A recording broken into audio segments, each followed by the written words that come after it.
హనుమకొండ జిల్లా పరకాల మున్సిపాలిటీ ఎన్నికల ప్రచారంలో బీఆర్ఎస్ రాష్ట్ర నాయకులు ఆర్ఎస్ ప్రవీణ్ కుమార్ పాల్గొన్నారు. కాంగ్రెస్ ప్రభుత్వం 6 గ్యారెంటీల పేరుతో ప్రజలను మోసం చేసిందని విమర్శించారు. గత ప్రభుత్వంలోనే రాష్ట్రంలో అభివృద్ధి జరిగిందని అన్నారు. గులాబీ పార్టీతోనే అభివృద్ధి సాధ్యమన్న ఆయన కారు పార్టీ అభ్యర్థులను గెలిపించాలని ప్రజలకు విజ్ఞప్తి చేశారు.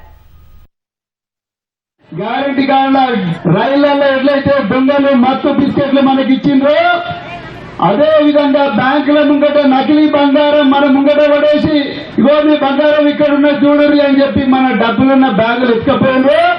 ఆ విధంగా కాంగ్రెస్ 200 రూపాయలకే గ్యాస్ సిలిండర్, గృహజ్యోతి, మరి యువ వికాసం, విద్యార్థులకు ఒక్కొక్కరికి స్కూటీలు ఇస్తున్నారు. అమ్మాయిలకు ఇచ్చిండ్రా మీ దగ్గర? ముసలోళ్ళకి అందరికి కూడా 4000 రూపాయలు ఇస్తున్నారు. ఇచ్చిందా?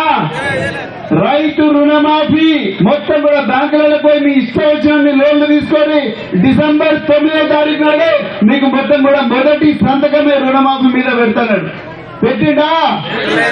మరి గ్యారంటీ కార్డు ఇచ్చిన దొంగలు మన ఇళ్లకు ఓటు అడగడానికి వచ్చినప్పుడు గల్ల పట్టాలా లేదా? వాళ్ళది పట్టాలా?